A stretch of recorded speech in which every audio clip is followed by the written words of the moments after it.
Kisah Imam Syafi'i.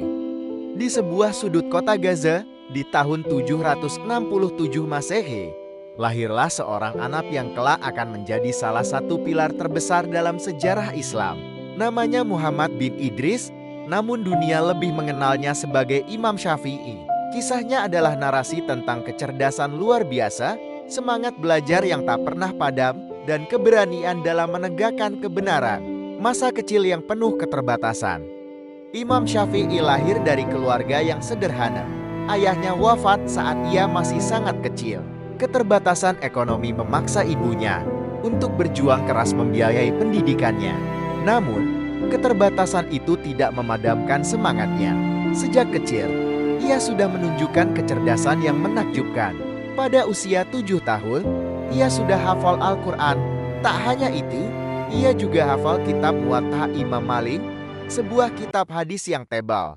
Pada usia 10 tahun, karena tak mampu membeli kertas, ia sering menggunakan tulang-tulang, pelepah kurma, atau bahkan batu sebagai alas tulis untuk mencatat pelajaran. Ia berkelana dari satu majelis ilmu ke majelis lain, menyerap pengetahuan dari para ulama terkemuka, menuntut ilmu hingga ke pelosok negeri. Pencarian ilmu membawa Imam Syafi'i ke Madinah, kota suci yang menjadi pusat ilmu hadis. Di sana, ia berguru langsung kepada Imam Malik, seorang ulama besar yang terkenal. Imam Malik terkesan dengan kecerdasan muridnya yang masih muda itu.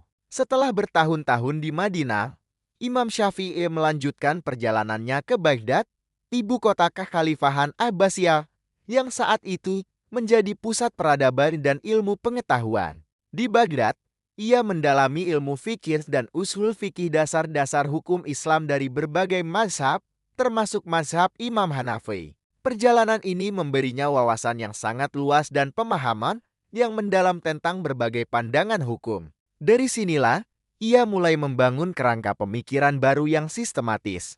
Terciptanya mazhab Syafi'i. Imam Syafi'i adalah seorang ahli hukum yang sangat metodis.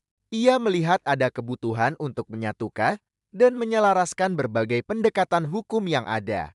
Ia menyusun sebuah metodologi yang menggabungkan antara pemahaman hadis seperti yang diajarkan oleh Imam Malik dan logika seperti yang diajarkan oleh Imam Hanafi.